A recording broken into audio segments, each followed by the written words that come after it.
یہ ہماری اسٹریٹجی ہے, یہ ایگزیکیوشن اسٹریٹجی ہے, یہ فلوز آ رہے ہیں اور اس طرح سے پیمنٹس ہو رہی ہیں, اور یہ ڈٹرمنیشن کا میتھڈ ہوگا ڈالر اور روپی کی پیرٹی کا, یا مارکیٹ ڈریون ہوگا, کب جو ہے اسٹیٹ بینک انٹروین کر سکتا ہے, کب نہیں کرے گا, اور کیا کیا اسٹریٹجی ہوگی. تو یہ ڈائریکشن دینا بڑی امپورٹنٹ چیز ہے, اور کمیونیکیشن اس کے تھرو کہ جی دیکھیں آگے جاتے ہوئے ہماری جو ہے اسٹریٹجی کیا ہوگی, 3 مہینے کی, 6 مہینے کی, 1 سال کی, 2 سال کی, 5 سال کی. پوری دنیا میں ایسا ہوتا ہے. جب بھی مانیٹری پالیسی بنتی ہے, انٹرسٹ ریٹس, شرح سود وغیرہ سیٹ ہوتا ہے, اور کرنسی کو جو ہے وہ اس کا آؤٹ لک دیا جاتا ہے, پوری دنیا میں سینٹرل بینکس دیتے ہیں, اور اوور آل جو ہے ڈائریکشن ملتی ہے.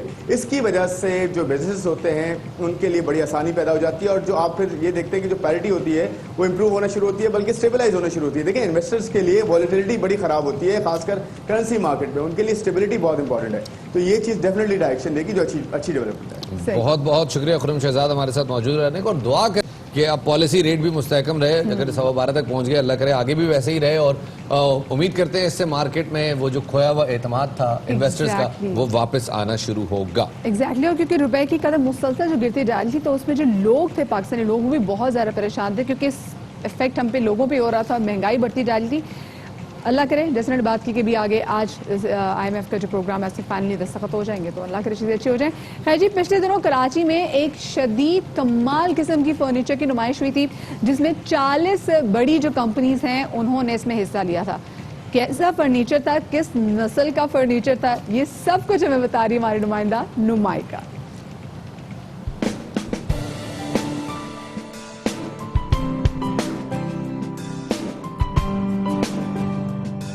جی شفاعت اور مدیہ, اس وقت میں موجود ہوں Pakistan life style furniture expo میں, جو کراچی میں ہونے والی ایشیا کی سب سے بڑی فرنیچر کی نمائش ہے.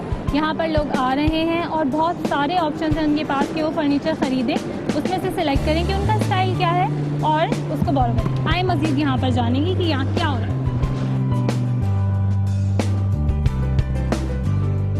جی, یہ میرا یہاں کا سب سے فیوریٹ اسٹال ہے. اسٹال میں آپ دیکھ سکتے ہیں کہ یہاں پہ چائنا سے انسپائرڈ بہت ساری چیزیں آپ کو نظر آئیں گی. چائنیز کلچر سے انسپائرڈ فرنیچر دکھے گا آپ کو, اور واس وغیرہ دکھیں گے, لائٹس دکھیں گی. اس کے علاوہ یہاں پہ ٹرکش کلچر سے انسپائرڈ بھی کافی ساری چیزیں موجود ہیں, جن میں پرانے کلچر اور نئے کلچر سے ریلیٹڈ ایسی چیزیں ہیں, ایسا فرنیچر ہے جو آپ کو فار شیور افیکٹ کرے گا, متاثر کرے گا, اور آپ اس سے چاہیں گے کہ فٹافٹ خرید کے اپنے گھر میں کر لیں. مجھے خوشی ہو رہی ہے, آج میں اس ایگزیبیشن میں آیا ہوں, اور یہاں جو صوفہ رکھا ہوا ہے اس کی اصل قیمت ہے 6,45,000 روپے, اور آج اس کو 3,87,000 روپے کا مل رہا ہے, اور بہت آرام دہ صوفہ ہے, اور میں اپنا اس کو موبائل فون چارج کر رہا ہوں. اور یہاں پر بہت اچھی ان کے پاس اینٹیک چیزیں ہیں, اور آج میں نے دیکھا کہ گراموفون ہے. گراموفون ویسا تو نہیں ہے, لیکن اس کو انہوں نے ویسا بنا دیا, اور میں سمجھتا ہوں ان کے اسٹینڈ پہ بڑا اٹریکٹیو چیزیں ہیں. مشین میں ہماری یادیں وابستہ ہیں. یہ میری والدہ کی نشانی ہے, اور انہوں نے اس پہ سلائی کر کر کے ہمیں پالا ہے. اور یہ مشین جو ہے نا, ریانہ لیاقت علی نے, بیگم ریانہ لیاقت علی نے ان کو تحفے میں دی تھی, ان کی محنت کے نتیجے کے اندر. پینٹنگز کے شوقین حضرات کے لیے بھی یہاں پر کچھ خاص رکھا گیا ہے, جیسے کہ آپ دیکھ سکتے ہیں کہ یہ فیبریکیٹڈ پینٹنگز ہیں جو فیبرک کے اوپر پرنٹ کی گئی ہیں, اور یہاں پہ اس کی بہت ساری ورائٹی نظر آ رہی ہے. تو کیچ دم ہو رہا سیل, کل 2 پیس بیچے ہم نے, 2 پیس سیل کیے. آج کا دن میں ابھی ہوا نہیں ہے, انشاءاللہ امید ہے کہ ہو جائے گی. یہ بہت ہی کمفرٹیبل ہے, اور اس کو ضرور خریدنا چاہیے, اور اپنے گھر کے ٹیرس پہ اس کو ضرور رکھنا چاہیے. مجھے یہاں پہ ہر چیز بہت ہی اینٹیک نظر آ رہی ہے, اور ہینڈ میڈ ہے, اور لکڑی سے بنی ہوئی ہے. کیا خاصیت ہے اس فرنیچر کی جو یہ سب سے الگ نظر آ رہا ہے؟ اس میں خاصیت یہ ہمارا سواد اور ٹریڈیشنل فرنیچر ہے, ہاتھ کا بنا ہوا ہے, اور اس کا ہم جو ہے تقریباً 25-26 سال سے باہر ملکوں کو ایکسپورٹ بھی کر رہے ہیں. 9th exhibition basically and Karachi میں ہم تیسری دفعہ آئے ہیں. لوگوں کا رسپانس پلس پاکستان کے ڈفرینٹ مختلف شہروں سے جو برانڈز آتے ہیں, جو پاکستان کا فرنیچر ہے, جو پاکستان کی اصل پہچان ہے, اس کو ہم ایک ورلڈ لیول پہ لے کے گئے ہیں, تاکہ دنیا میں لوگ دیکھ سکیں کہ پاکستان میں کتنا خوبصورت فرنیچر بنتا ہے, اور یورپ اور ڈفرینٹ برانڈس, US کے برانڈس کو وہ بہت اچھے سے, ان سے بھی بہتر کام ہو رہا ہے پاکستان میں. کراچی میں ہونے والی یہ فرنیچر کی ایکسپو ایک بہت ہی کریٹیو انیشیٹو تھا, جس کی وجہ سے لوگ باہر نکلے ہیں, اور اس کے علاوہ جو سی پیک کے منصوبے کی وجہ سے باہر کا فرنیچر یہاں پر انٹروڈیوس کیا گیا ہے. انفیکٹ لوکل فرنیچر کی کوالٹی بھی بہت زیادہ اچھی ہو گئی ہے. تو